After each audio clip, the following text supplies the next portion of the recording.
Hundreds of names appeared in the Sunday edition of the New York Times. Names of 1,000 people who have died from coronavirus. Each one, obviously, not just a name. This is a person no longer with us because of the virus. One of those people, a Stark County man, a musician, a father. God has always protected my daddy. So for whatever reason, God wanted him. As the coronavirus death toll nears 100,000 in the U.S., News 5's Olivia Fecteau shows us the legacy Stanley Morse leaves behind. On the front page of the New York Times, last column, 15 names down, you'll find one line and one incredible life. Stanley L. Morse, 88, Stark County, Ohio, trombonist who once turned down an offer to join Duke Ellington's orchestra. My dad was born a musical genius. Stanley Morse was born in Geneva, Pennsylvania in 1931. By the time he was 16, living in Zanesville, he was a talented trombonist, discovered by talent scout and musician Horace Heidt. Duke Ellington even offered him a job. My grandfather's a preacher, man, and my grandfather said, "Oh, no. You're not doing this." Instead, Stanley went to college and got a music degree.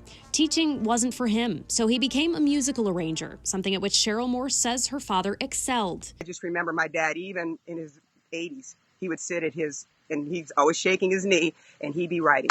And it's like, "Daddy, how do you know you have Alzheimer's?" But he remembers his music. He was deeply involved in his church, Trinity Gospel Temple in Canton. He loved his 3 children and Ohio sports. And his children say he was incredibly generous. He was the most beautiful man you could ever meet.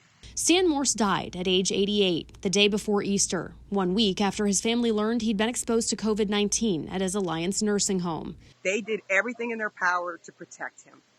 And this is just rampant in the nursing homes. It's just tragic what it's doing. Morse, who had COPD in addition to Alzheimer's, came down with symptoms quickly. My dad didn't eat on Sunday.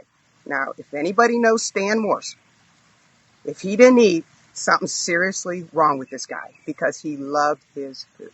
His children, Cheryl, Barbara, and Stan II, were able to FaceTime with him in his last days as he got progressively worse. But he knew all 3 of his children. Her dad may have been 88, but Cheryl says he wasn't ready to die. The hardest part is that families can't be with their loved ones in person at the end.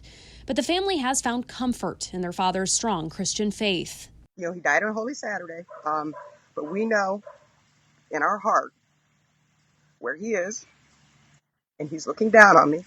More than a month later, Stanley's name was among 1,000 names featured in the New York Times, 1% of the Americans who have died. I'm proud, but my dad's gone. I'd rather my dad be here and not make any list. For Cheryl's family, this virus couldn't be more serious. Wear the face mask, respect others out there, because if you lose a loved one, you're not getting them back. Olivia Fecteau, News 5.